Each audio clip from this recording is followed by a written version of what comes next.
Combining like terms. Constant terms are like terms with other constant terms. 4 is a constant, there's no variable.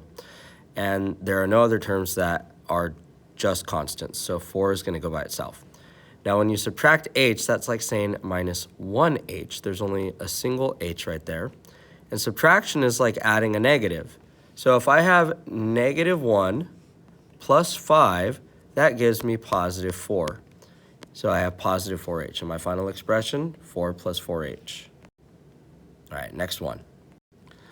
All right, we're going to combine like terms again. I have negative 4. That is a like term with negative 9. And subtracting 10a, that's like saying plus a negative 10a. That one is a like term with positive 7a because they both have the variable a in them. All right, we're going to combine the constants first. Negative 4 plus negative 9, that is equal to negative 13. So we've taken care of our constants. Those are gone. We've already combined those. Now let's take care of our variable terms. Negative 10a,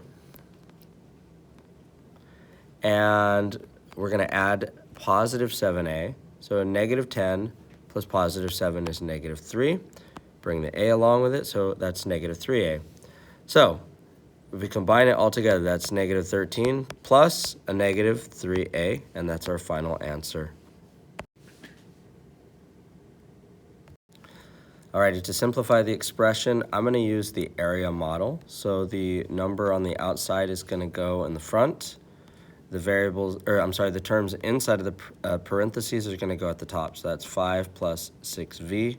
Each term gets its own box right there. And from here, it's just multiplication. So 2 times 5 gives me 10. 2 times 6v gives me 12v. And now I'm going to bring that down. 10 plus 12v. The plus sign just came on down right there. And that's your final answer, 10 plus 12v. We've simplified the expression. All right, we're going to use the area model just like we did last time. The 3 is going to go out front.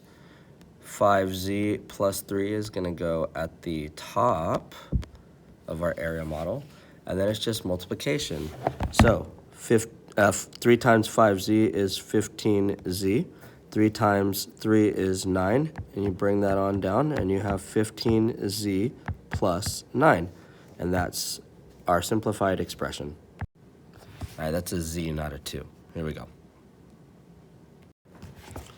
All right, two-step equations. First, you're going to put a box around the variable term. That means leave it alone. Did anyone get that?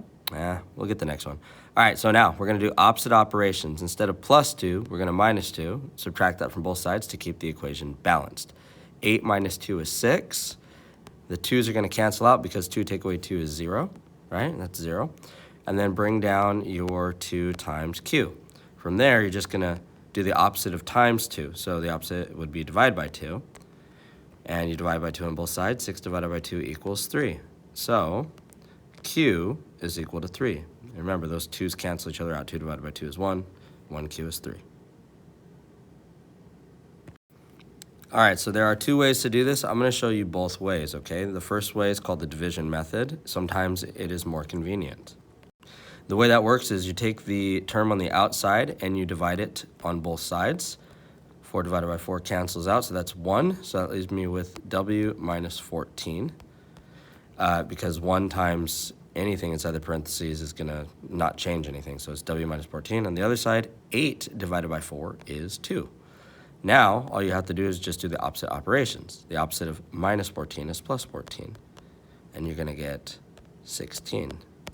And if you think about it, 16, take away 14 is 2, and 4 times 2 will give you 8, so that checks out. We're going to try the second method now.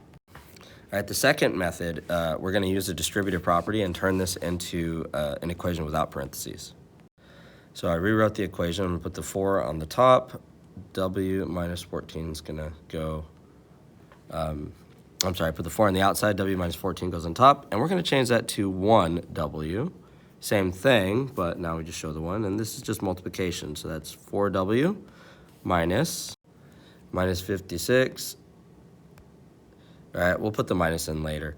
So I'm going to bring that down now. So that's 4W, 56. And now we'll bring the minus in. Let's just bring it straight on down. 4W minus 56. So now this is our new expression, 4W minus 56. And that is equal to 8. Now if we put a box around the variable term, it means leave it alone. Didn't do opposite operation. Instead of minus 56, add 56 to both sides. 56 plus 8 is 64. 56 and minus 56 is going to cancel out, leaving you with 4 times W. And the last step, the opposite of times 4 is to divide by 4. You're going to get W is equal to 16 yet again. So you get the same answer both ways. It's just whatever you're more comfortable with, and we are done.